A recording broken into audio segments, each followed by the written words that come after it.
Boa tarde a todos e a todas que nos acompanham nesse momento e que nos acompanharão depois da informação estar disponível nas nossas plataformas. Sejam bem-vindos a mais uma edição da semana do Espaço de Debate à sexta-feira. Hoje elencamos como tema abordagens e metodologias para a melhoria dos assentamentos informais em Luanda, a caminho do Objetivo de Desenvolvimento Sustentável número 11. Convidamos o senhor João Domingos e, em termos do seu perfil, de forma resumida, é gestor do setor de governação urbana e pesquisa da DW, é formado em Direito pela Faculdade da Universidade, ou pela Faculdade de Letras, Faculdade de Direito da Universidade Agostinho Neto, desculpem. Tem uma pós-graduação em Direito Autárquico e Finanças Locais pelo Centro de Pesquisa em Políticas Públicas e Governação da mesma universidade. Iremos fazer uma viagem mais ou menos de 1h30 para refletirmos, para olharmos sobre o tema que nós metemos à mesa, dizermos que o tema ou a abordagem é resultado de uma pesquisa que a DW levou a cabo no bairro da Marconi, em Luanda, no sentido de perceber ou colher contribuições ou saber das comunidades, de que forma poderia encontrar termos, metodologias de como podemos melhorar os assentamentos informais. Então, sem mais delongas, melhor que eu vou passar a palavra ao gestor do setor de governação, que esteve à frente da pesquisa, no sentido de partilhar os resultados que trouxe para nós.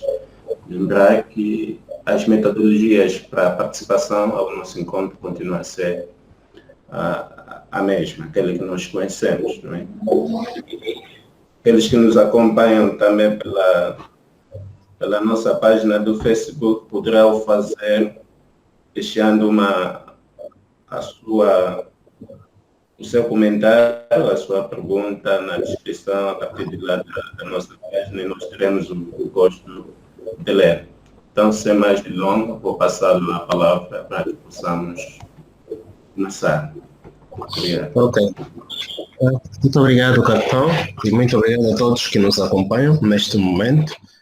Eu alterei um bocado a formulação do tema, mas vamos por aí aonde o capitão colocou, não é? Eu coloquei assim: consulta pública nas abordagens para a melhoria dos assentamentos informais em Luanda, mas nós vamos falar precisamente de um dos ODS, que é o ODS 11, e a pesquisa teve um enquadramento com esse ODS porque o projeto é resultado de uma pesquisa que faz parte de um projeto global em que vários países estavam envolvidos na altura, em 2019.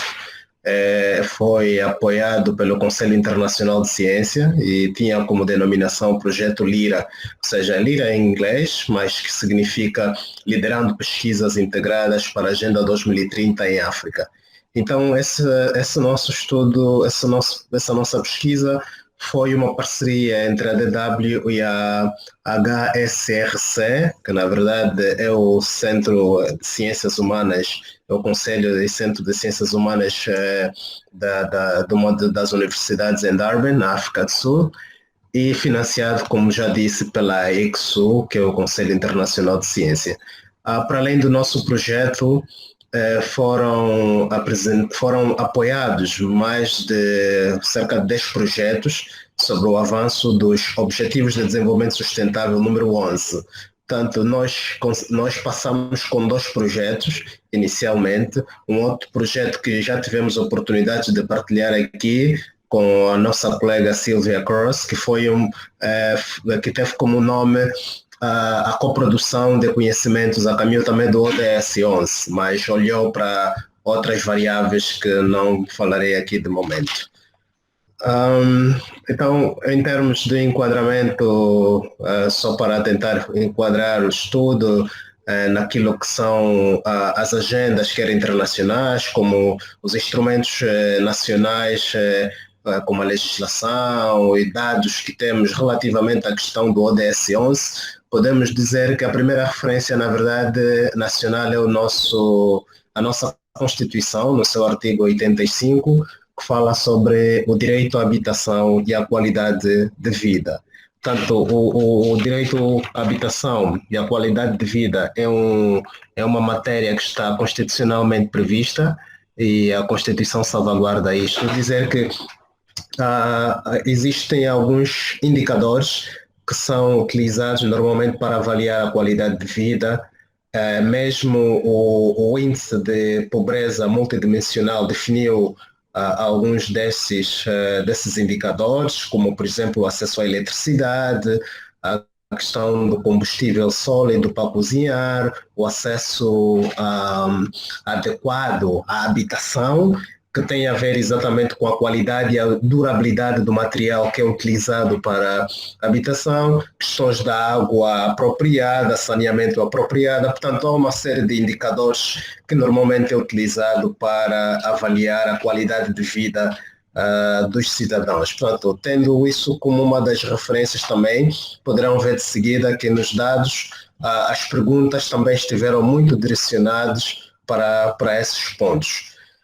O indicador, o ODS número 11, que tem a ver com cidades e comunidades sustentáveis, um dos indicadores com os quais estamos a trabalhar, porque são vários indicadores que têm esse ODS, então nós estamos a ver o ODS, o indicador 1.1, que é a proporção da população urbana que vive em favelas, bom, essa é uma expressão utilizada mais para o Brasil, assentamentos informais ou habitação inadequada. De acordo com a linha de base que foi elaborada pelo INE, 41% da população do país vive em zonas informais ou habitação inadequadas.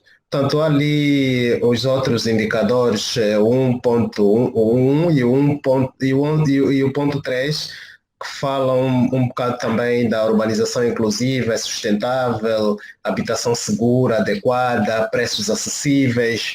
Portanto, são indicadores que vão ser utilizados certamente para avaliar como os países estão a atingir este ODS número 11. E a propósito disso, só para informação, a Angola elaborou recentemente, e foi agora há pouco no Conselho Político de Alto Nível, a apresentação do primeiro relatório nacional voluntário do país, que é exatamente para dar uma fotografia e uma avaliação de qual foi o desempenho que o país teve durante esse período na implementação dos ODS. Portanto, estamos aí a caminho de 9 ou 10 anos quase para atingir a Agenda 2030.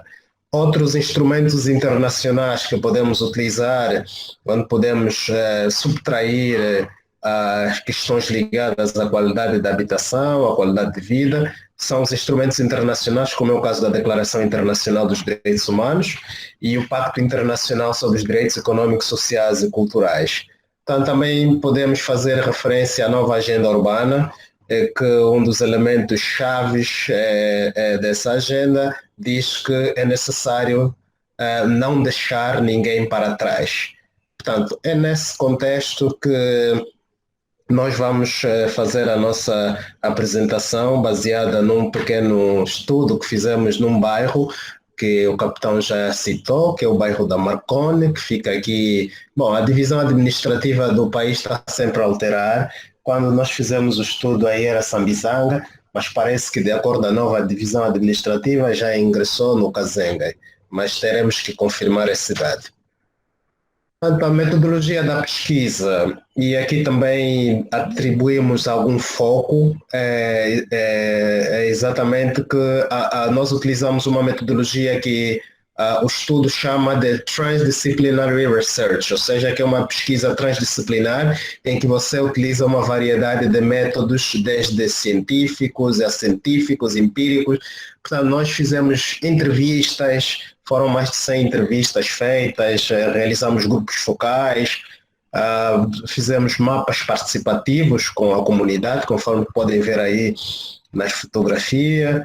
Fizemos alguns encontros, alguns workshops com os atores chaves que lidam com este assunto, desde a universidade. Tivemos, por exemplo, na Lusíada, onde com uma parceria com o Centro de Estudo da Faculdade da Universidade de Lusíadas, fizemos a partilha do projeto, das principais ideias, escolhemos contribuições dos vários atores, desde a universidade, as administrações municipais, a ordem dos arquitetos, tivemos alguns estudiosos, expertos nessa matéria. Tanto foi uma forma de captar contribuições, recolher contribuições dos atores antes mesmo do início da pesquisa, que é também uma forma de coprodução, conforme nós sempre dissemos, das nossas pesquisas.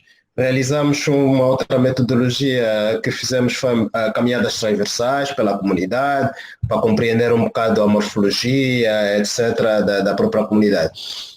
E realizamos, no fim, workshops de validação, via de regra, quando nós recolhemos dados nas comunidades. Depois fizemos o feedback para apresentar os resultados da pesquisa, recolher outras contribuições finais.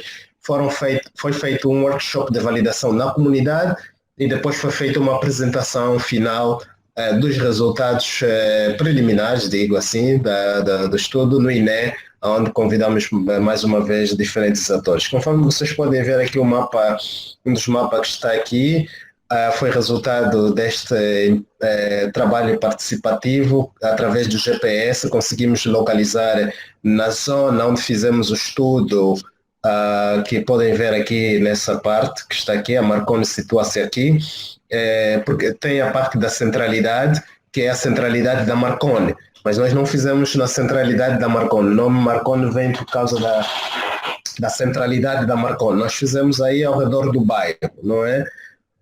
E então este mapa nos pode dar uma ideia em termos do que existe de infraestruturas nessa localidade. Tem aqui as diferentes cores que é possível verificar, se existem estradas asfaltadas ou não. Os diferentes pontos que estão aqui a cor nos mostram um bocado que tipo de serviços existem aqui na comunidade.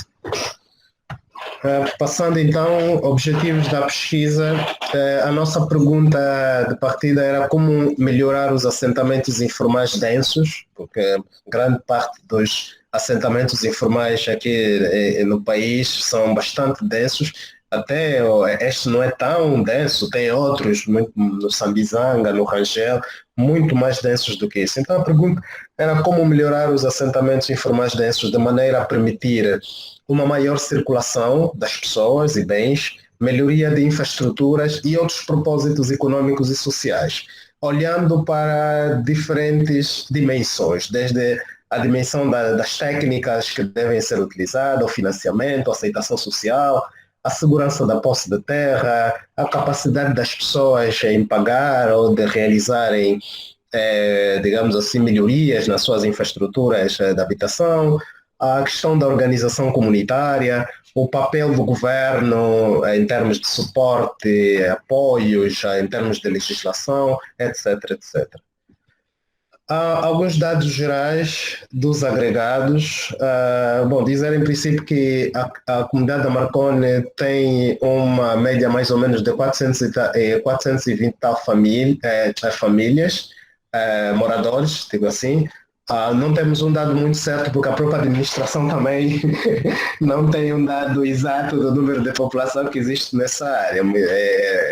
Pronto, os dados que existem, às vezes, da população são muito gerais, né? Do município ou da comuna ou do distrito, mas ali no bairro, às vezes, não se sabe exatamente o número de população. O tamanho médio da família é de 7 pessoas.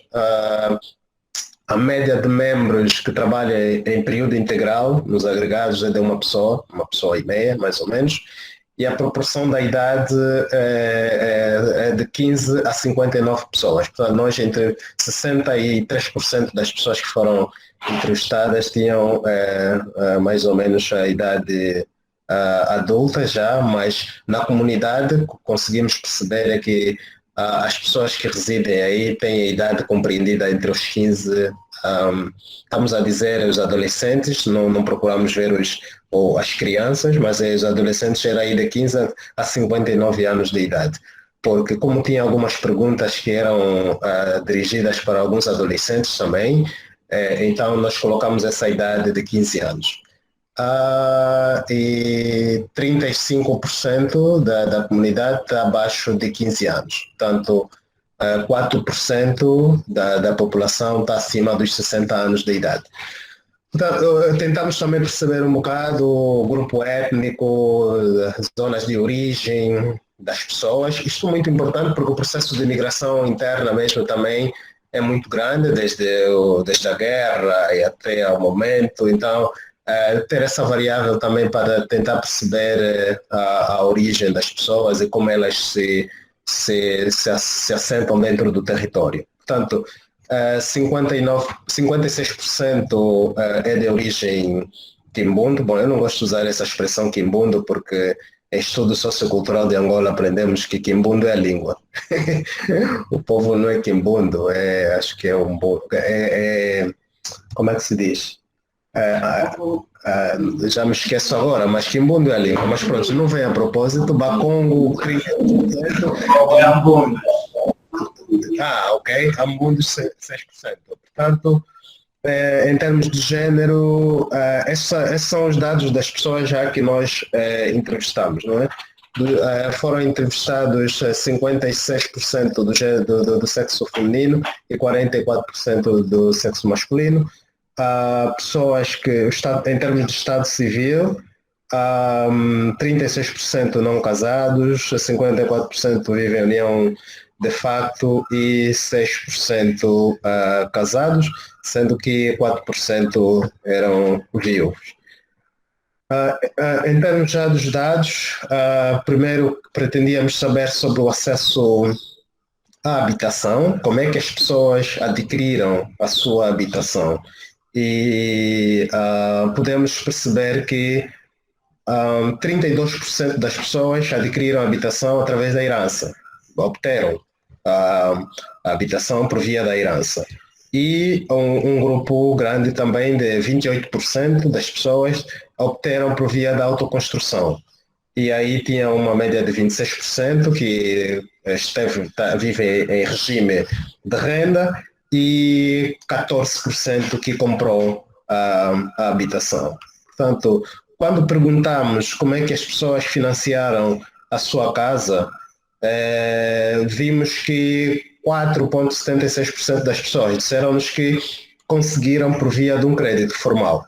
É um número muito residual, por acaso, e compreendemos que há um grande investimento que as pessoas fazem com recursos próprios nas suas habitações. Tivemos um número de 76,19% de pessoas que utilizaram os seus próprios recursos para financiar a sua habitação, quer para comprar, quer para melhorar. E um número que recusou-se em responder. Okay.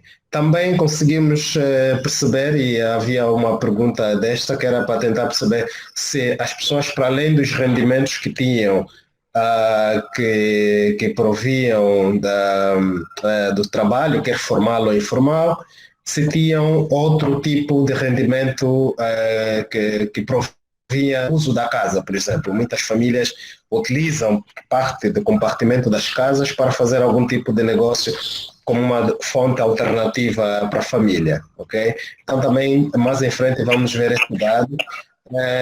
Seguidamente, vamos ver a despesa mensal média da despesa mensal feita pelas famílias. Vimos que 4,5% das famílias gastam 20 a 40 mil kwanzas por mês, 36,4%, 40 a 60 mil kwanzas, 60 a 80 mil kwanzas, como vimos aí 36%, 13% de 80 a 100 mil kwanzas e 150 a 200 mil kwanzas mês eram por aí 4,5% e um número de 4,5% também que tinha uma despesa média familiar de 250 mil kwanzas mês. Quando perguntamos sobre os direitos de ocupação da família, conseguimos ver que 56% das famílias dizem que o documento que utilizam, que atesta que a casa lhe pertence, que ele tem algum direito sobre a casa, é uma declaração. Via de regra, essa declaração é aquele documento que todos nós sabemos que a maior parte da população obteve na aquisição de um terreno ou da casa, para escrever um documento que a pessoa te vendeu ou passou a propriedade e ambas as partes assinam. Tanto 56% dizem que tem uma declaração e 30% diz que temos um acordo verbal. 4% dizia que tem um recibo. Este recibo pode ser um recibo de energia, de pagamento de energia, de água, e 6% não têm documento, e outros documentos que foram aparecendo que representavam 4%. Portanto, se tivéssemos que olhar de forma rigorosa para os direitos de ocupação e o que é necessário para a obtenção e a constituição desse direito, vamos ver que quase que ninguém tem. Porque para todos os efeitos legais, a declaração, o acordo verbal, etc., não servem como um documento legalmente aceito para fazer prova desse direito. Portanto, pode ser um documento utilizado para iniciar um processo, mas não em si mesmo um documento com essa finalidade. Mas as pessoas se sentem, e pelo tempo que já estão com as suas habitações, há quem está aí há 30, 40, 50 anos, sentem que de facto a habitação é sua, relacionado ainda mais com o pagamento de serviços que vão fazendo. Isto dá uma maior convicção às pessoas de que a habitação os pertence. Como dizia anteriormente, as pessoas utilizam a sua casa para algum tipo de negócio. 44% diz que usa, sim senhor, a casa para outros tipos de negócio e 56% diz que não. O lucro médio do negócio que as pessoas fazem é de mais ou menos 20 mil kwanzas.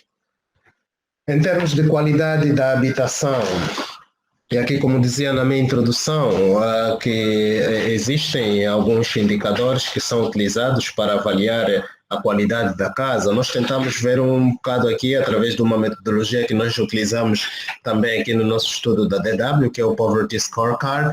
Tentamos perceber um pouco o tipo de material que é utilizado, porque o tipo de material, a durabilidade e a qualidade do material também é um indicador importante para poder avaliar a qualidade da habitação. E vimos que uma parte de pessoas usa cimento na casa, utilizou chão bruto, outros utilizam azulejo para o material do chão, outros para o material de parede, uma boa parte, quase que 82%, utiliza blocos, uma percentagem mínima utiliza tijolo e algumas ainda de madeira. Material usado no teto, em regra, 52% utiliza o material de zinco, uma parte de 38% utiliza rosalite e outro tipo de material 4% e 6%. Portanto, também nós pretendíamos saber um bocado das pessoas inquiridas qual a importância que tem a vontade ou seja, que vontade é que a pessoa tem de fazer melhorias na sua casa. Porque, conforme vocês podem perceber, e os dados sobre pobreza nos dizem isso, as famílias têm pouco rendimento. E como têm pouco rendimento, têm pouca capacidade de fazer poupança. E também os materiais são muito caros. Portanto, as pessoas às vezes têm essa intenção, mas esses fatores fazem com que não se faça melhoria nas habitações. Então tentamos perceber um pouco quão importante é a vontade dessa pessoa em fazer melhorias na casa. Dizer que, mais uma vez, essa pesquisa é uma pesquisa também mais qualitativa, não é? Então conseguimos ver que 50% das pessoas dizem que uma das coisas que ele diz que é muito importante, desculpa, é muito importante fazer mudanças na casa, primeiro por via da obtenção de um documento de segurança da posse que ele tem. 32% diz que é muito importante fazer essa melhoria, tem vontade, mas precisava ter acesso ao financiamento. 42% diz que tem vontade, mas é muito importante a questão do acesso a materiais acessíveis. E 36% diz que pronto, é importante que se melhore o regulamento de construção para facilitar essa vontade que as pessoas têm de fazer melhoria às habitações. Mas também esse quadro nos pode dar uma ideia de o que as pessoas estão a achar que é mais importante e teriam mais vontade de melhorar na habitação. Uns dizem que não, é muito mais importante melhorar a questão da posse de terra. Por exemplo, vê que na posse de terra, onde está amarelo, as pessoas dizem, 36% dizem não, é importante, mas é muito mais importante para essas pessoas melhorarem a questão da posse de terra, a questão da segurança, do que uma outra coisa. Então, mas no gráfico a seguir, o financiamento a mesma coisa. 32% diz que não. Para mim, o financiamento é uma coisa de extrema importância, é muito importante, não é? E 42% diz não, é importante, é apenas importante. E um grupo que diz não é muito importante essa questão do acesso a financiamento, que fica aí a 14%. A mesma coisa no acesso a materiais acessíveis e no melhoramento do regulamento de construção. Bom, a DW, ao longo dos anos, temos ensaiado aqui uma tipologia de assentamentos em Luanda, nos nossos estudos, e conseguimos perceber que Luanda tem uma variedade muito grande de assentamentos com características diferentes. Existem bairros como o bairro Popular, que tem um lado tem uma característica, outro tem outras características, tem os museques em transição, museques ordenados, museques antigos, museques periféricos, etc, etc. E eu gostei muito de uma definição, de uma tipologia que num dos encontros que tivemos naquele período com a UN Habitat, com uma equipa da UN Habitat, que definiu 4 tipos de requalificação que seriam necessários fazer em função dessa tipologia, porque a intervenção feita no território para essas zonas não pode ser a mesma. É preciso olhar para as diferentes tipologias e como é que elas estão estruturadas. E como dizia, o primeiro tipo seria ter uma zona de interesse social 1, que na verdade são museques estruturados e que podiam ser utilizados para a requalificação urbana. Por exemplo, temos aqui um exemplo típico de uma requalificação que foi feita em Luanda, aqui na zona do Talahad, que tem sido uma referência utilizada. Aqui uma outra é aqui no Cacenda, isso no Mártires. Portanto, há alguns modelos desse tipo, que são zonas estruturadas e que precisariam de uma intervenção para a requalificação. O outro seria uma zona especial 2, para museques não estruturados, mas que requeriam de uma reconversão urbana. Um terceiro seria uma zona de expansão urbana, que seria para a autoconstrução dirigida, e um quarto, uma zona de expansão urbana social. Podia ser uma zona em que se colocasse alguns edifícios, vamos dizer assim, vertical, mas que não teriam mais do que 5 andares. Okay? Mas tudo isso são formatos, modelos, etc., que podem ser ensaiados, mas precisa ter uma estratégia bem estruturada e desenhada para isto. Em relação ao acesso a serviços e níveis de satisfação que as pessoas têm com os serviços que têm a nível das comunidades, conseguimos perguntar algumas coisas que têm a ver com o acesso à eletricidade ou acesso à água. Ok? E em termos de satisfação das pessoas, podemos ver que muitas pessoas disseram-nos que estão muito insatisfeitos, quase que 74%, com a questão do acesso à água. Há uma maior satisfação com o acesso à eletricidade. De facto, há um reconhecimento de que o acesso à eletricidade nos últimos tempos teve uma grande melhoria, mas a água ainda continua a ser um problema muito grande. Tanto é assim que a despesa média mensal da família com água, muitas famílias têm uma despesa de cerca de 9 mil, quase 10 mil kwanzas, 9.300 e tal kwanzas. Portanto, é muito dinheiro para famílias que já têm pouca capacidade e pouco rendimento e que têm muitos dependentes sobre si para cobrir esse tipo de despesa mensal.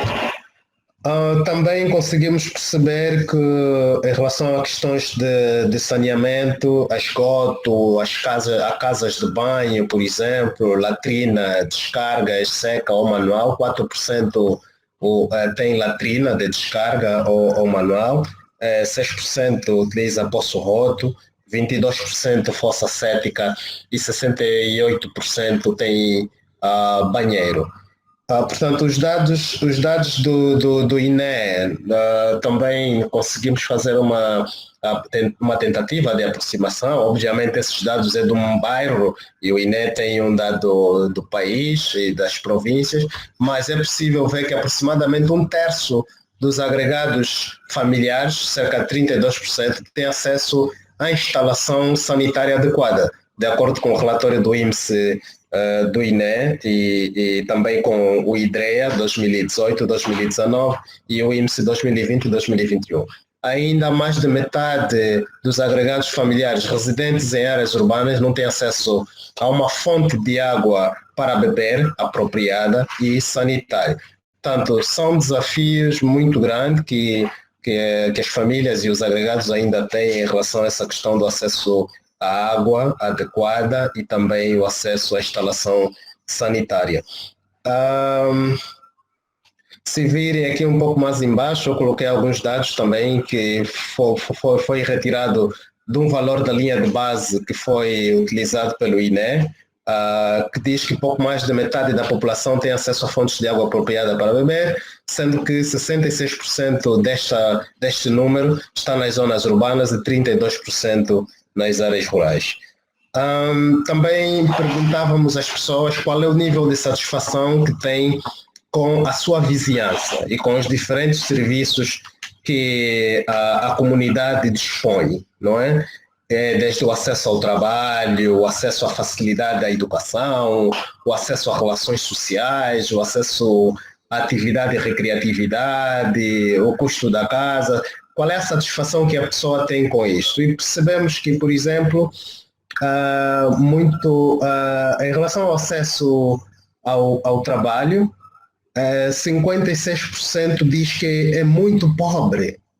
Portanto, quase que não existem oportunidades de trabalho na localidade, próximo, não é? À localidade. E as próprias pessoas que residem têm muita dificuldade. Estamos a falar de trabalho formal, não é? Porque do informal muitas pessoas fazem os seus trabalhos aí até mesmo em casa. Em relação ao acesso à facilidade à educação, podemos ver que muita gente, 36%, por exemplo, diz que é moderado, 8% diz que é pobre e 26% diz que não, está muito bom, melhorou muito, e 6% diz que é muito pobre. Em relação ao acesso à atividade recreativa, também 76% diz que é muito pobre, mas muito pobre mesmo, não há espaços recreativos na localidade, e 16% diz que é pobre e um outro número que diz que é bom, apenas de 6%. O mesmo com o custo da casa. 60% diz que o custo é moderado, principalmente aqueles que estão em regime de renda, e 16% diz que é pobre e 14% diz que é muito pobre. Portanto, quando perguntávamos às pessoas para tentar compreender, em termos de priorização, em termos de prioridade, que prioridades é que eles têm na melhoria da sua vizinhança? O que era mais prioritário? Dentre as principais prioridades, ressaltavam essencialmente a questão de infraestruturas públicas, a segurança da posse, a gestão de resíduos sólidos. Portanto, eram as questões que as pessoas achavam que seriam de extrema prioridade ter alguma melhoria. Em relação à vontade de investir na habitação, a mesma coisa. Muitos disseram que não, estamos dispostos a investir, inclusive vários casos de pessoas que dizem que estão interessados em colocar mais um piso ou mais 2 pisos na sua habitação. E, por exemplo, se virem aqui no lado direito, 80% das pessoas diz que tem vontade, está disposto a construir mais um andar na casa para dar mais possibilidade de ter mais pessoas em casa. E 20% diz que não tem vontade. Mas 70% das pessoas dizem que têm vontade em ceder um espaço no seu terreno para fins públicos, porque, como sabem, essas zonas, os arruamentos e a circulação, conforme apresentei no início, é muito deficitária. Então, a ideia é como é que se pode sacrificar o interesse individual para o interesse coletivo. A pergunta era esta: se as pessoas estariam interessadas em fazer um sacrifício individual em nome da coletividade? Portanto, 70% diz que não, eu posso ceder um espaçozinho de 1 metro, porque isto não foi feito no início. E isso está a acontecer em muitos bairros. É assim que vão tendo becos, bairros, porque não há este sentido de que precisamos ter um espaço para lazer, para circulação de viaturas e pessoas e bens, etc, etc. E a seguir, 96% das pessoas dizem que têm vontade de pagar pelos serviços básicos. O certo é que não há em muitos casos o serviço, mas as pessoas têm muita vontade de pagar, até porque em muitos casos acabam por gastar mais dinheiro por não ter esse serviço. Portanto, se tivesse, as pessoas estariam dispostas a fazer uma contribuição. O mesmo se diga com alguns serviços como a escola e clínica. 96% diz que teria vontade de pagar pelo uso da escola ou da clínica se tivesse isto, porque acabam por gastar mais recursos quando não têm acesso a esses serviços. Bom, em termos de conclusões gerais, podemos dizer que a pesquisa permitiu de alguma forma perceber que se as abordagens dos assentamentos informais terem como um dos pilares processos participativos efetivamente, poderá permitir uma maior inclusão comunitária, poderá permitir a integração de diferentes visões dos vários atores a nível local, e desse modo é possível que se vá caminhando de alguma forma ao encontro dos ODS número 11. Uma outra conclusão é que, apesar da Política Nacional do Urbanismo e Habitação ter definido no seu quadro que cria uma atuação de cerca de 70% focado na requalificação, na autoconstrução, pouco investimento em infraestrutura pública foi feito nessas zonas. Portanto, teve-se muito investimento em outras zonas, em outras centralidades, em outros sítios, mas nessas zonas ainda continuam muito reféns em termos de investimento em infraestruturas públicas. A pesquisa também percebeu que os moradores têm vontade de investir na melhoria das suas habitações. Entretanto, a falta de atribuição de direitos fundiários reconhecido, registável e agravado por processos administrativos muito burocráticos e a pouca disponibilidade de informação por parte da comunidade pelos órgãos administrativos faz com que as pessoas não pensem em dar início à constituição de processos para a obtenção dos seus direitos. Portanto, sem segurança jurídica também não há investimento. Portanto, as pessoas não conseguem fazer investimento porque não têm, muitas vezes, um documento que atesta e aprova que a pessoa é proprietária de determinada infraestrutura. Portanto, a pesquisa permitiu também perceber que há uma necessidade de se conciliar as prioridades definidas pelas comunidades e os planos locais e a intervenção feita nas periferias. Portanto, nós reconhecemos que há muitos planos que no futuro serão feitos, provavelmente em algumas zonas, algumas delas com base no interesse público. Pode ser que há comunidades que vão ter que sair de uma determinada zona, pode ser que haja investidores interessados numa determinada zona, porque diga-se a bono da verdade que algumas zonas periféricas as habitações estão muito bem localizadas e que atrairiam qualquer investidor a fazer o investimento na área. Mas é preciso que se concilie esses diferentes interesses e de modo que as comunidades não fiquem reféns, mas também antecipar esses processos, porque antecipar e depois fazer intervenção, porque os colegas sabem muito bem, os que conhecem a realidade do país, muitas zonas que foram retiradas sob protesto do interesse público, até hoje, passado 10, 15, 20 anos, as áreas continuam na mesma, sem nenhuma intervenção. Portanto, não sei qual era o fundamento que se utilizou para se retirar as pessoas da zona onde foram retiradas.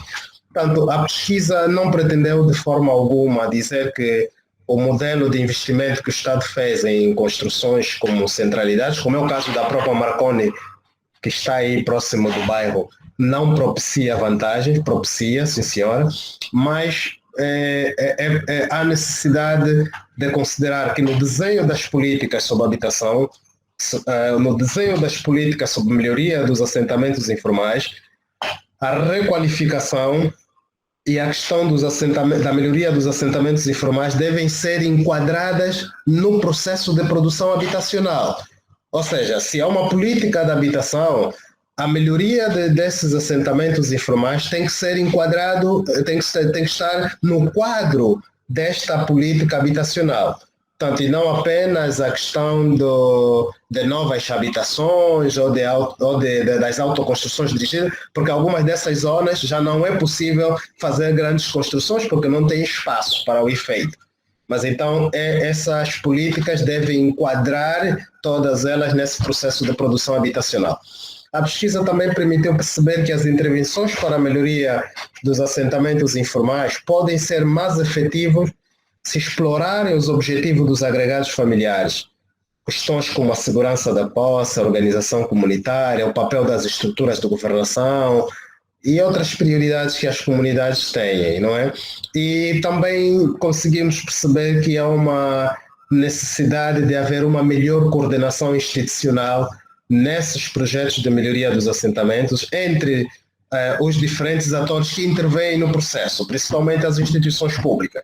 Ou seja, tem que haver maior comunicação entre o Ministério das Obras Públicas e Ordenamento do Território, as administrações municipais, no passado o GETRU, que agora é extinto, que liderou grande parte desse processo, porque na verdade a comunicação muitas vezes não fluía. E eu hoje perguntava a uma pessoa que esteve nesse processo da requalificação ali do Kazenga, Rangel, e perguntava, por exemplo, aí na Marconi, qual é a percentagem de habitações que já estão ocupadas. E a pessoa disse-me que até o momento que saiu era por aí 70%, e 30% não estavam habitadas ainda. Eu perguntava por quê?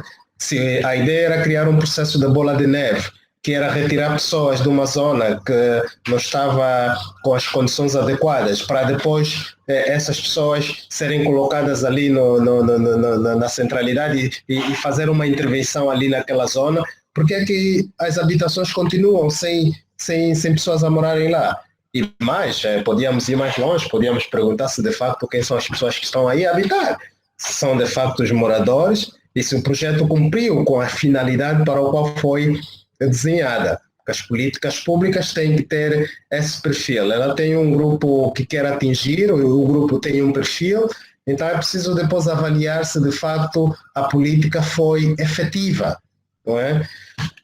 Também conseguimos perceber que há uma necessidade de se fazer um mapeamento das zonas que serão alvo de alguma intervenção, ou de requalificação, ou de reconversão, ou de alojamento, e antecipar, preparar as comunidades, porque as pessoas fazem projetos, têm uma vida, têm relações sociais, portanto, tentar compatibilizar esses interesses todos na implementação desses projetos. Eu trago aqui uma foto já para quase a concluir. que eu vi na altura, em 2019, tirei de um jornal, que dizia que o governador de Luanda quer atenção aos mocegues. E gostei bastante, tentei pesquisar para saber, na altura, o falecido ex-governador de Luanda, Luther Rescova, dizia: vamos dar mais atenção aos mocegues, com pequenas iniciativas de grande impacto na vida das populações. Mas pronto, voltando para os mocegues e para essas zonas periurbanas, vamos tentar perceber que tipo de intervenção foi feita, né? Até agora. É importante. Bom, eu fico por aqui. Terei muito gosto em ouvir as vossas contribuições ou eventuais esclarecimentos. Muito obrigado.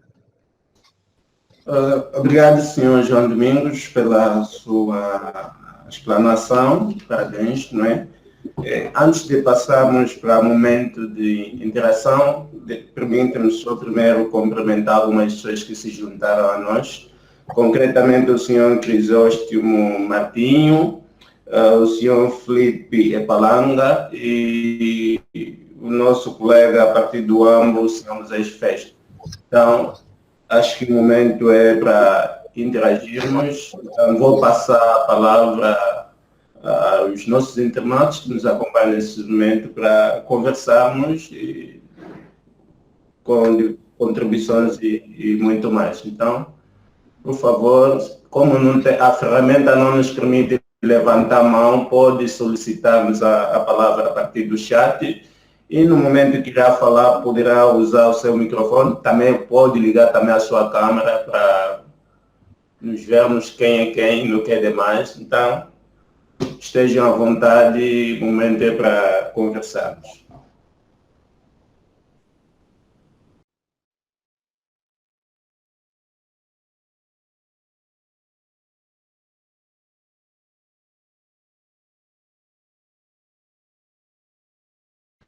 Ok, não tendo ainda uma questão dos nossos internatos, sei que começar primeiro é sempre difícil. Deixa-me provocar o nosso convidado com uma questão. Olhando para a tipologia dos assentamentos, percebeu dar-me alguns exemplos práticos de bairros que está afeto aos assentamentos em transição e os assentamentos periféricos. Perceber ou esclarecer-me em que se difere um ao outro. Moceques de transição, que exemplo de bairros em Luanda temos, e os moceques periféricos. Obrigado.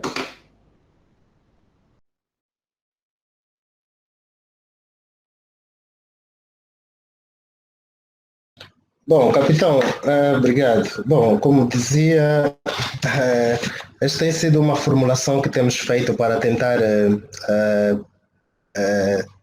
separar que zonas é que é possível ter uma intervenção requalificada, quando ela está mais ou menos estruturada, sem haver necessidade de retirar pessoas de uma zona para outra, porque isso tem também muitas implicações em termos de custos, a própria vida das pessoas que estão aí há algum tempo, que estabeleceram relações, etc.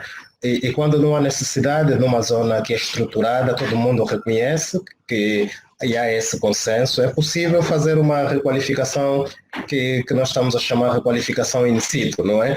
Em que as pessoas se mantêm e não precisamos retirar as pessoas. Mas também estamos de acordo que existem zonas que são muito mais difíceis de fazer essa intervenção. Por exemplo, aquela população que vivia aí na Boa Vista, né? Que estão até perigadas com questões ambientais, né? Como chuvas e outros, que podem perigar a vida das pessoas. O que é importante nisso tudo é que os processos sejam o mais transparentes possíveis, sejam participativos e que, de facto, as pessoas beneficiárias possam ter acesso às zonas onde vão estar assentadas, não é? Então, essa questão de assentamento em transição, assentamentos ordenado. É uma classificação que tentamos fazer, mas nos últimos tempos temos tido alguma dificuldade. O senhor Alan está aí, a Massoma, por exemplo, também está aqui. Tivemos a analisar durante um tempo se vamos continuar a chamar algumas zonas, por exemplo, que não, algumas pessoas não gostam do MUSEC porque o termo MUSEC tem uma concepção muito diferente às vezes do que é dada, mas pronto, vamos usar o termo MUSEC. Vamos dizer que essa zona já não é MUSEC. Não é MUSEC por quê? Porque apresenta características que não lhe tornam mais como um MUSEC, em termos de acesso a serviço, em termos da própria qualidade das habitações que vão surgindo, mas se vires, mesmo nessas zonas, tem uma mistura de características das próprias habitações. Aí mesmo na rua tem uma casa que tem um primeiro andar muito vistoso, mas depois já tem uma casa de chapa, mas depois já tem... E depois as pessoas ficam... Qual é a atribuição que vamos fazer a esse assentamento? Continua a ser informal, continua a ser um MUSEC, então é um pouco essa discussão que temos estado a fazer aqui a nível da DW, por isso produzimos aquela tabela com aquela diferenciação, mas isso é importante para quê? Para tentar perceber que tipo de intervenção deve ser feito, aonde e como fazer. Eu apresentei aquelas 4 tipologias, que na verdade é uma proposta que pode ser utilizado para MUSECs, por exemplo, que estão estruturadas. Em vez de você tirar pessoas e colocar num outro sítio, pode fazer uma requalificação in situ. Outras zonas vai precisar uma reconversão, tem um outro tipo de abordagem. Outras zonas, eventualmente, se calhar, pode-se testar, fazer habitações verticais, aproveitando mais espaços para ter outro tipo de serviços, para permitir maior circulação, as zonas verdes, zonas de recreação, e há esse consenso que também a questão da verticalidade de 2 ou 3 pisos pode ser aproveitado para ter mais pessoas no espaço e ter outros espaços para outros tipos de serviços. Mas obviamente que isso depois também está dependente de outros aspectos que às vezes as comunidades colocam, questões culturais, etc. Mas isto é muito discutido, que a comunidade gosta de espaço e tudo mais. Bom, muitos de nós não pagamos nada, não pagamos muitos impostos pelos nossos espaços, né? No futuro, talvez essa realidade pode melhorar. Mas também, se olharmos para os próprios assentamentos, e ontem ainda tivemos a falar isso a propósito de um seminário que está a ser organizado pela African Habitat, que o Tomás Ramalho tocava muito nesse aspecto. Ok, estamos a dizer que a comunidade gosta de espaços extensos, mas vamos aí nos bairros ver qual é a dimensão do espaço da comunidade. É 30 por 30? Não, mesmo aqui no Talaade, aquelas casas devem ser 12 por 8 ou por 10, qualquer coisa assim. Então, pronto, não sei se consegui de facto dar resposta à sua questão. Espero que sim. Aguardando por outras coisas. Acho que sim. Então vamos esperar ouvir de outras pessoas e algumas contribuições.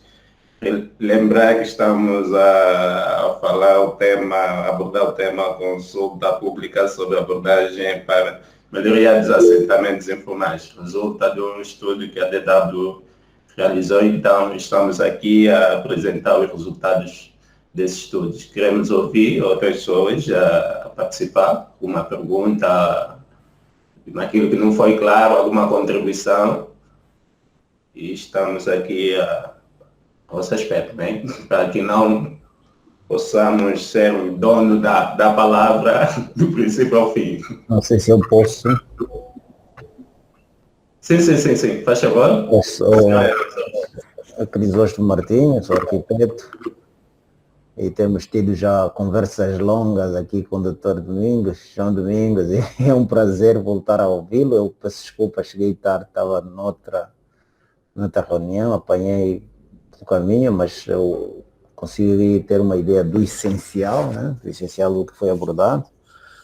Uma das coisas que eu queria saber, era uma questão, depois uma contribuição, era qual era o Kazenga já tem, na verdade, já tem um instrumento de planeamento urbano, para além do que estava a ser gerido pelo GETRUC, extinto GETRUC, para além do Plano Diretor-Geral Metropolitano, ou plano, o PDG, não é?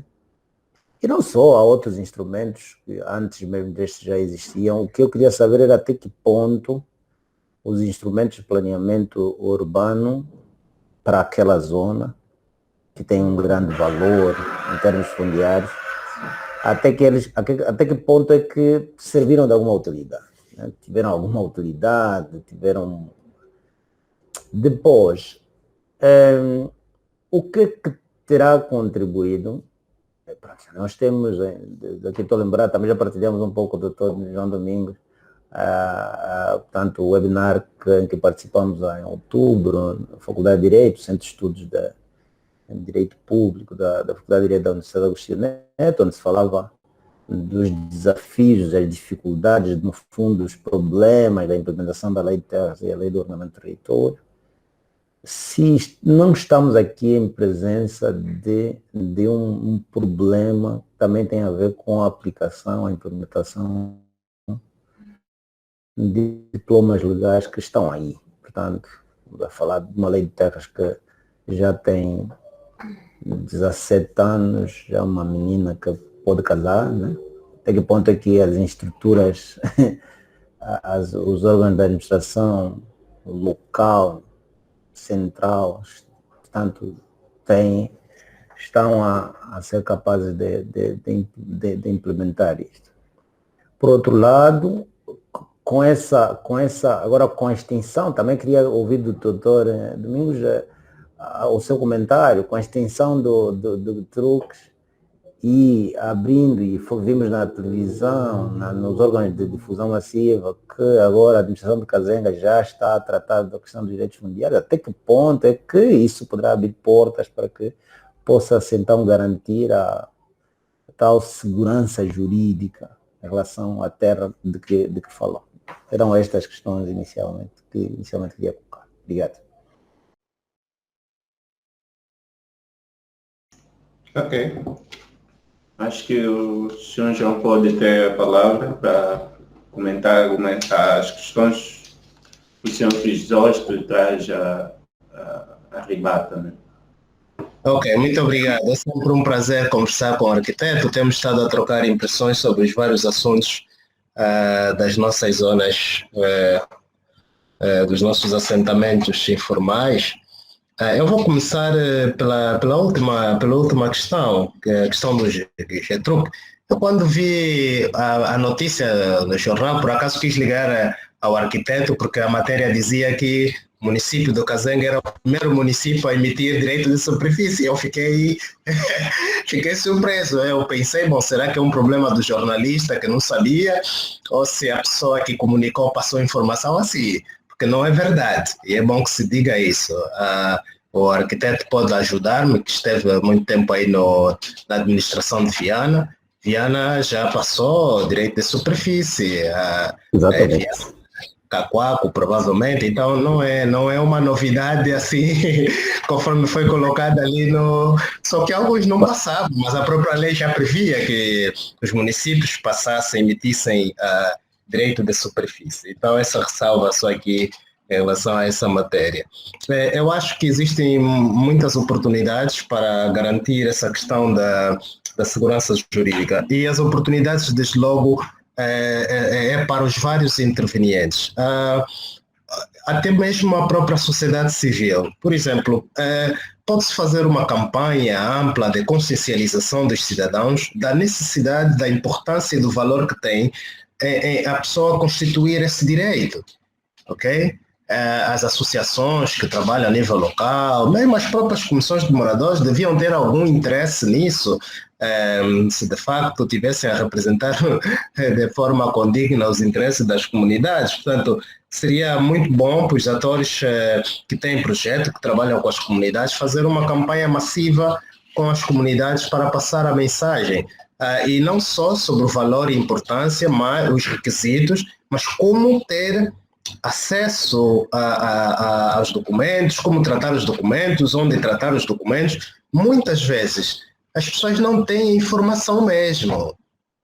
Não têm mesmo informação. Portanto, tem que haver essa combinação, também a própria abertura da administração pública, da administração municipal, em partilhar informação, Eu estou lembrado do ano antepassado, os nossos estagiários aqui na DW realizaram uma atividade junto da administração municipal do Kazenga, num dos distritos do Kimaquessa, onde juntamos um bom número de membros da comunidade, convidamos a administração municipal e para explicar às pessoas de quais são os requisitos para a legalização, quer da habitação, para a constituição de direitos.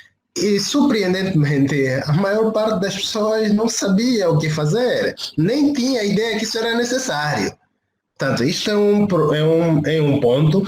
O outro ponto, bom, eu não sei, tenho conhecimento que os técnicos que estavam no Guia Truques, parece-me que alguns vão trabalhar na área técnica da administração, mas a informação que me salta à vista parece que essa preocupação do trabalho dos técnicos é mais com as centralidades que passaram sob a alçada da administração municipal. Eu acho que o gabinete técnico tem trabalho que vai muito para além disso, que pode fazer com os diferentes atores que estão aí na localidade, mas desde já digo, o processo participativo é bastante importante.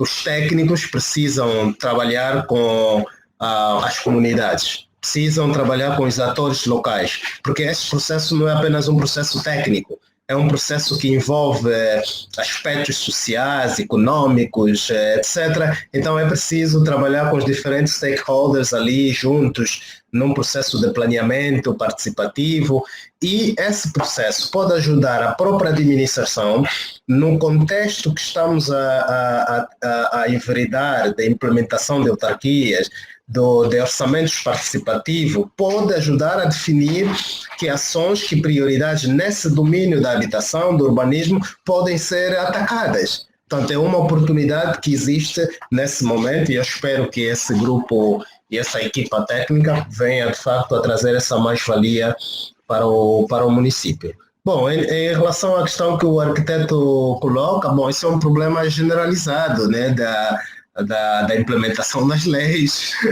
Eu costumo dizer, eu mesmo sou jurista, mas estou sempre a dizer às pessoas que não é a lei, em muitos casos, que nos vai resolver o problema. E a lei por si só não se aplica, é preciso que as pessoas é que têm que lutar para que o que está na lei seja de fato aplicada. Portanto, é preciso aumentar a consciência jurídica das pessoas para melhor compreenderem os seus direitos, para melhor compreenderem os seus deveres, e desse modo vai ser possível as pessoas utilizarem a lei como um instrumento de defesa para reivindicarem seus direitos e que a lei seja aplicada. Portanto, essa é a minha visão pessoal, isto não é institucional, e peço desculpa, algumas coisas que vou falar aqui não vinculam necessariamente a instituição, são algumas ideias minhas. O outro ponto em relação aos instrumentos de planeamento urbano, como o PDGL. Bom, o PDGL andou aí a voar, depois passou para o governo da província, eu até já não sei onde é que anda, se ficou órfão, sem pai e mãe, mas nunca mais ouvi nada sobre esse instrumento. Até que ponto esses instrumentos de planeamento urbano tiveram alguma utilidade? Bom, arquiteto, essa é uma pergunta muito provocativa.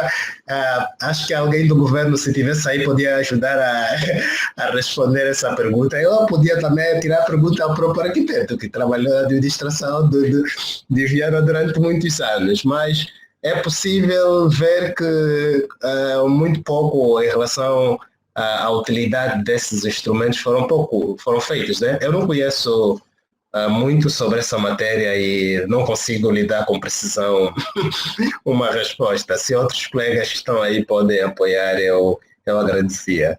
Muito obrigado. Ok, espero que o arquiteto dos dois se sinta satisfeito, né, pelas respostas.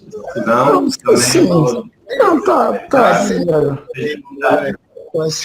estamos num debate, quem tiver outras impressões, outras ideias, contribuições pode fazer, mas de facto é uma pergunta muito provocativa e bom, eu não tenho muita informação sobre esses instrumentos de planeamento, tentarei pesquisar, se calhar, e ter mais dados sobre isto. Fazer uma avaliação assim sobre a sua utilidade ou não, se teve, posso pecar um bocado na minha análise, né? Posso? Sim, senhor, manifesto. Sim. Muito boa tarde a todos. Parabéns, mano João Domingos, pela excelente apresentação. Reitero aqui as palavras do nosso moderador. Mas eu quero focar um pouco na questão dos instrumentos do ordenamento do território. Eu acho que é fundamental que esse instrumento, seja de nível superior, médio ou inferior, tenha uma componente fundamental que é a participação, a auscultação. Porque se não forem rigorosamente tido em consideração esses dois aspectos, poderemos acabar de elaborar instrumentos lindos, os arquitetos conseguem fazer isso muitíssimo bem, cheios de cores, muito bonitinhos, mas não serão aplicáveis. E uma das coisas que a gente tem estado aqui a advocar é no sentido de que tenhamos nas nossas cidades um estudo sobre as tendências de crescimento. Mas essas tendências de crescimento têm que ser natural. Por exemplo, as tendências de crescimento das cidades têm muito a ver com as capacidades socioeconômicas das nossas comunidades. Eu vou dar um exemplo muito claro aqui no âmbito. Há um plano urbanístico que foi desenhado aqui na zona nordeste da cidade, quem vai para Xianga, né? E que foi alocado aí às pessoas já há mais de 7, 8 anos. E as pessoas não estão a construir, né? Porque eles pensam que naquela zona vai retardar a sua vida social, a sua vida econômica. Ao contrário do que se passa com a zona oeste, porque está muito próximo dos mercados. Eu acho que os estudos, ou seja, a elaboração dos planos de ordenamento do território, devem estar antecedidas com estudos sociais, econômicos, para além da questão do impacto ambiental. E a outra situação também, e às vezes vejo que a questão da falta de informação, ou seja, da partilha de informação sobre os procedimentos de legalização de terra, seja propositada, porque eu olho a real capacidade nossa, das nossas instituições, encarregue para a legalização dos terrenos, são muito fracas, se comparado com a demanda, né? E isto cria necessariamente que a cada ano que passa teremos novas tipologias dos assentamentos informais. Todos os anos surgem novos assentamentos informais, porque as nossas instituições são fracas em termos de dar resposta às necessidades das populações. E às vezes acho que é muito bom que tenhamos pouca informação, digo isso entre aspas, para dar legitimidade às nossas instituições, porque se a gente pegar, divulgar quais são os requisitos necessários para a obtenção, por exemplo, de um direito de superfície, as nossas administrações municipais ou o próprio IGCA terão uma enchente que não vão conseguir responder a todos. E isto também remete-nos à ideia da necessidade de reforçar as nossas instituições a todos os níveis, quer níveis técnicos, quer níveis das ferramentas do controle da gestão urbana, quer a outros níveis, e muito mais importante na questão dos recursos humanos. Eu acho, sinceramente, que, olhando pela capacidade institucional, e isto falo do IGCA, das próprias administrações municipais, não tem realmente não estão completamente estruturados para dar a solução à demanda que a população poderá ter nos quesitos de superfície, por um lado. Por outro lado, reitero que é fundamental que os instrumentos do ordenamento do território sejam a posterior de alguns estudos do impacto socioeconômico que isso poderia ter nas nossas comunidades.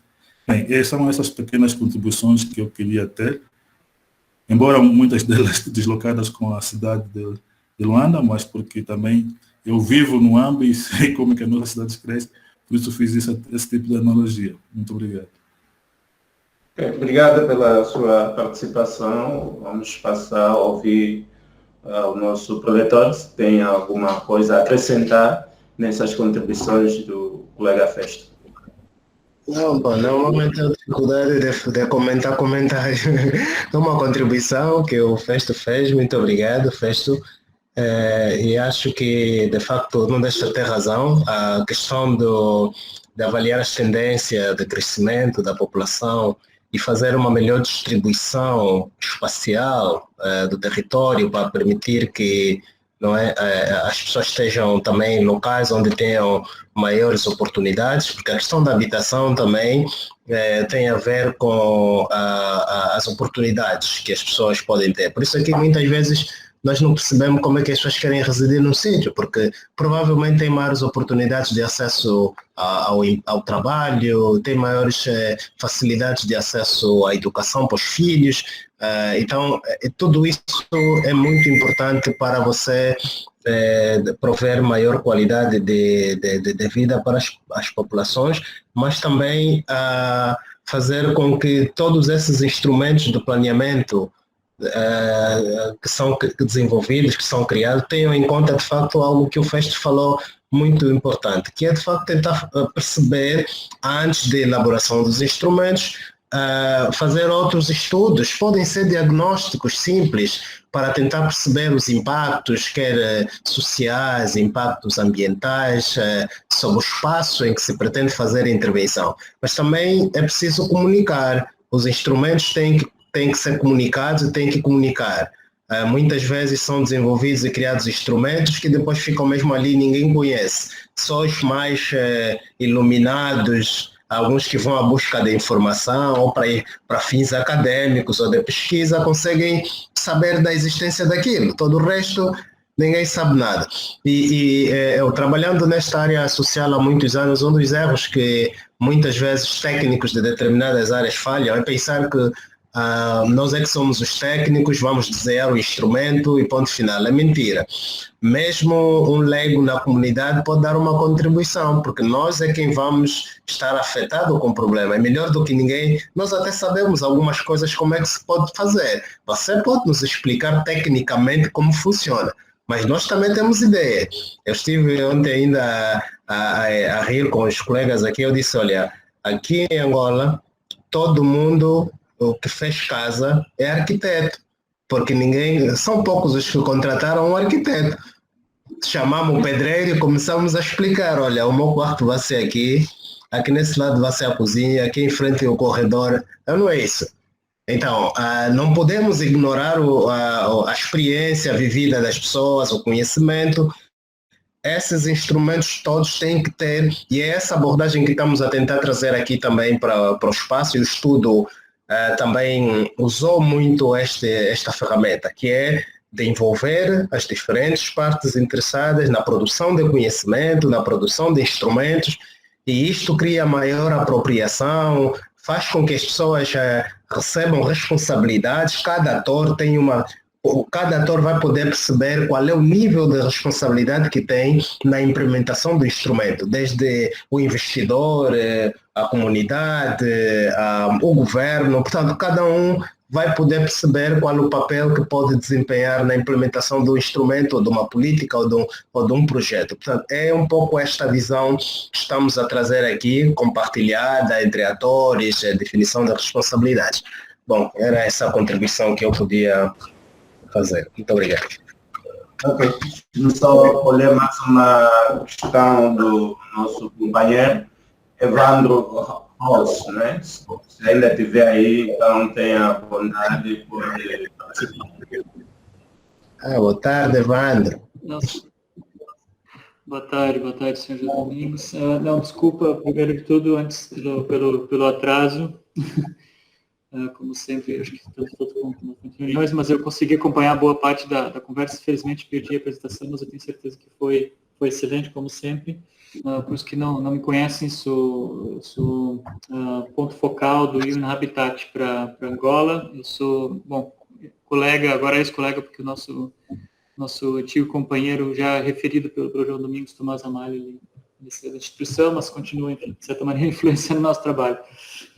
Mas, enfim,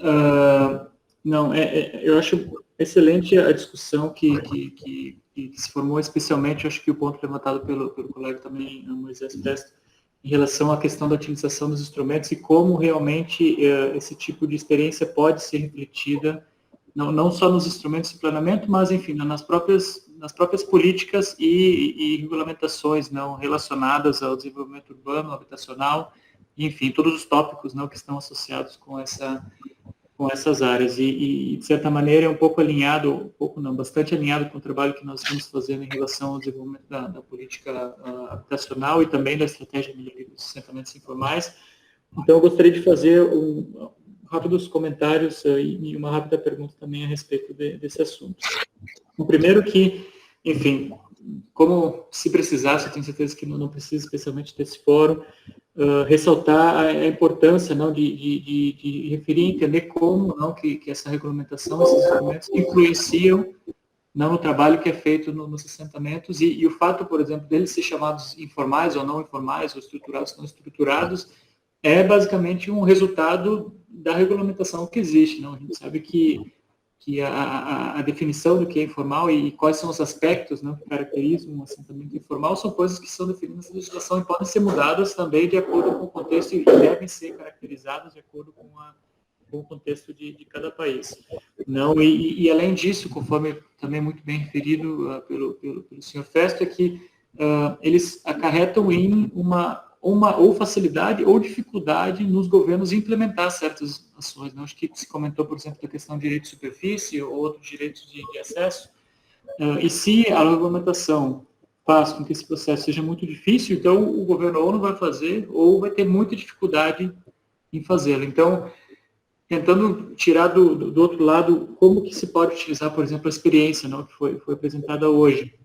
Não, tentar entender, e gostaria até de perguntar, de certa maneira, para o Domingos, para os colegas da DW, como, e se há oportunidade, por exemplo, eu imagino que sim há, e como, por exemplo, essa experiência pode ser, no futuro, nós sabemos que não é tão fácil também mudar regulamentações, mas, enfim, no futuro possa ser refletida nesses regulamentos, nesses instrumentos, de maneira que não só possa facilitar com que esse processo seja repetido posteriormente, seja pelo governo, seja por outras entidades, ou seja, um processo que, de certa maneira, eu chamo de institucionalização, ou seja, pegar essa experiência, entender os elementos que foram bem-sucedidos e transportar isso para uma política, não, para que isso possa replicar não só em Luanda, mas em outros lados também de Angola, e apoiado nesse processo, e se comentou também muito bem, acho que foi o próprio João Domingos, da questão da disseminação, né? Ou seja, como que, por exemplo, o instrumento depois possa ser disseminado e enfim, que as pessoas possam ter conhecimento e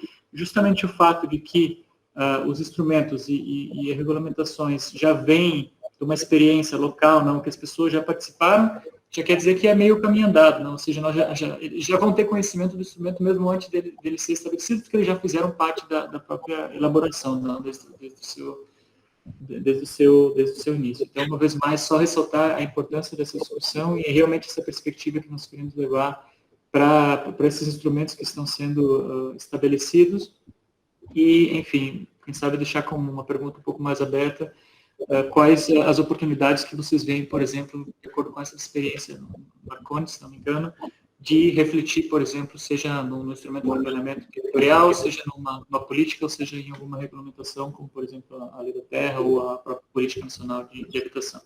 Muito obrigado uma vez mais e certamente continuamos a discussão adiante. Obrigado, senhor Ivandro, pela sua participação, se bem que eu ouvi com alguns cortes a sua comunicação, mas creio que o nosso proletor apanhou toda a sua comunicação, então se tiver alguma coisa poderá rebater. Não é? Ok.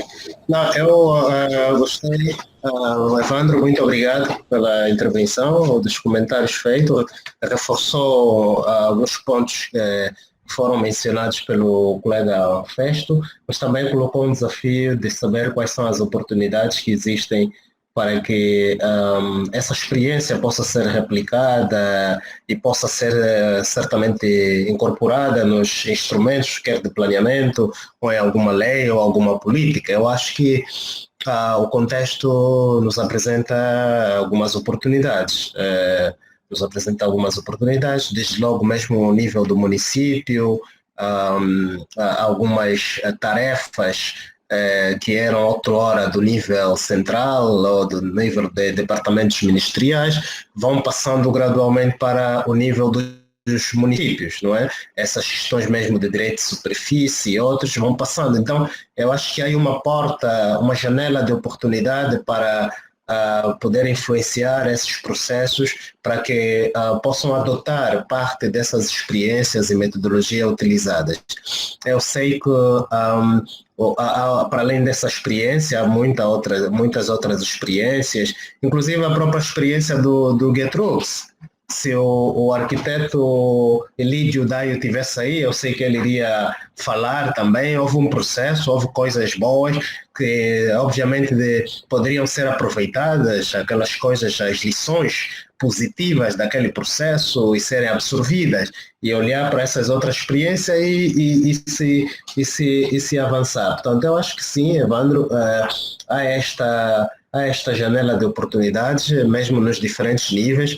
Nesse momento, por exemplo, nós continuamos a debater e a recolher contribuições para a Lei de Terra, a proposta de Lei de Terra. A semana passada fizemos um debate nesse mesmo espaço, onde recolhemos algumas contribuições de organizações da sociedade civil e ainda está essa porta, essa janela ainda está aberta. Temos intenções com a Rede Terra e outras organizações solicitar, por exemplo, uma audiência com uma comissão especializada na Assembleia Nacional e colocar alguns pontos. Obviamente elas devem estar muito bem fundamentadas e bem espelhadas ali para criar esse nível de comprometimento e interesse na adoção dessas propostas, mas acho que sim, há de facto essa intenção.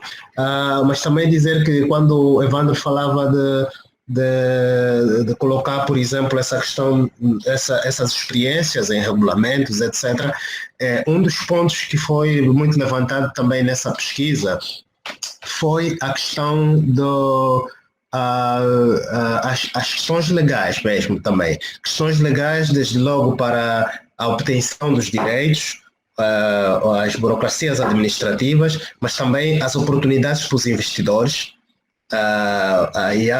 Houve uma discussão no INE, estou recordado, quando fizemos a apresentação preliminar desses dados, havia um arquiteto, que já não me recordo o nome, que falava da necessidade, por exemplo, eu não sei qual é a experiência do Evandro, depois pode falar também sobre isso. Algumas dessas zonas são muito atrativas para o investidor, mas ele queria saber se existe algum normativo, algum regulamento, ou algum instrumento que define qual é o valor que aquela terra tem, por exemplo, em metros quadrados, no caso de um investidor estar interessado em fazer um investimento naquela localidade, pode ser até de habitação, retirar uma parte da população, colocar em algum sítio e ele fazer algum investimento aí. Não sei se Evan tem alguma experiência nesse sentido. Não conseguimos, na altura, encontrar algum respaldo legal, onde tivesse esta informação de que qual é a avaliação do espaço, porque essa questão da indemnização se colocou, porque muitas vezes ela é determinada apenas pela localização do imóvel ou da casa, ou então pelo material que a pessoa utilizou na casa, mas a questão é que o empreendedor diz que mesmo assim a casa não tem o valor que ela podia ter. Então, se coloca também essas questões, se calhar regulamentos ou legislações podiam definir isso, caso fosse de facto algo importante. Se calhar existe, eu não sei, desculpe a minha ignorância, se alguém conhece pode de facto ajudar nesse sentido. Então, são algumas dessas questões, alguns comentários que eu podia fazer adicionais. Ok, então, Mateus, senhor... Eu queria fazer um comentário. Posso?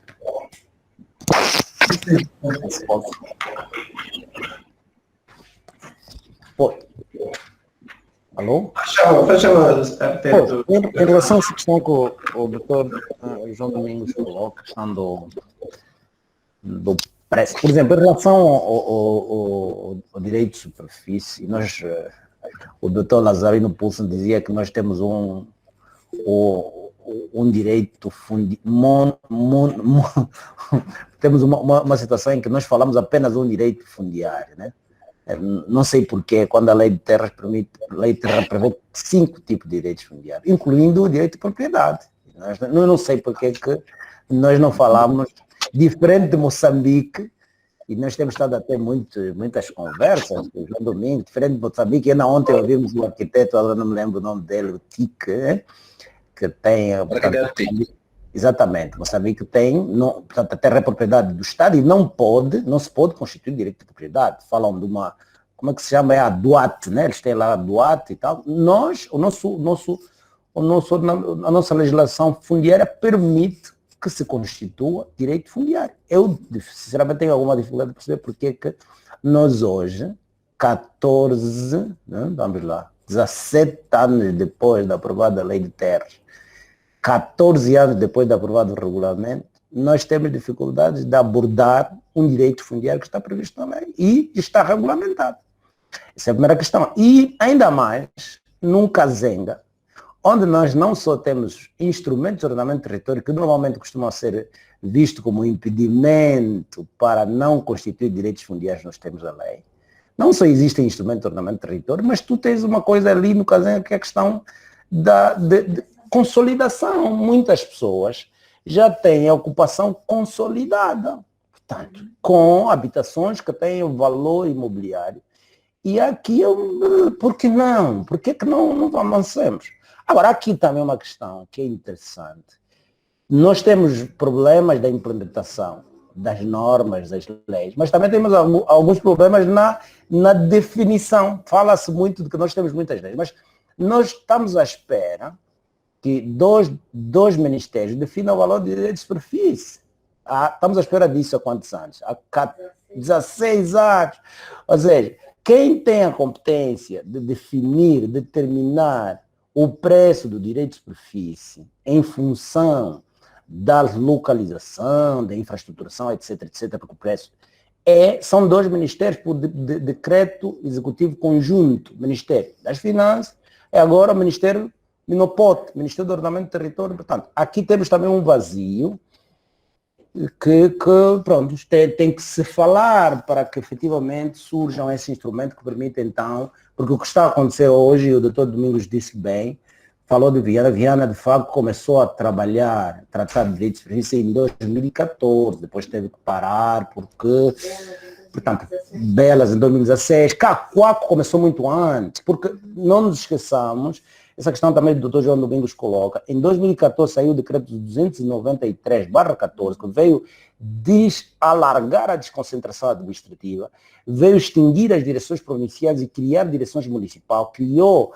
a comissão administrativa e gabinetes provinciais de apoio ao órgão singular executivo, que é o governador, os governadores das provinciais. Portanto, estávamos já em 2014, estamos a falar de 7 anos, perante um processo de aprofundamento da desconcentração administrativa. Portanto, envolvidos esses anos todos, a questão que se coloca é por que nós...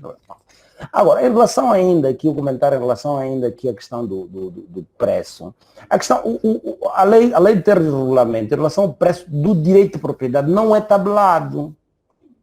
Eu estou aqui em frente de uma jurista que está aqui a dizer que não é, portanto, é puro arrematação é esta pública, é uma espécie de leilão. Portanto, a nossa lei prevê que a entidade concedente promova, e houve já uma administração municipal que avançou com isso, é a administração municipal de Benguela, avançou com um procedimento para a constituição do direito de propriedade e lançou no Jornal de Angola. Portanto, é preciso avançar por ali e ter-se...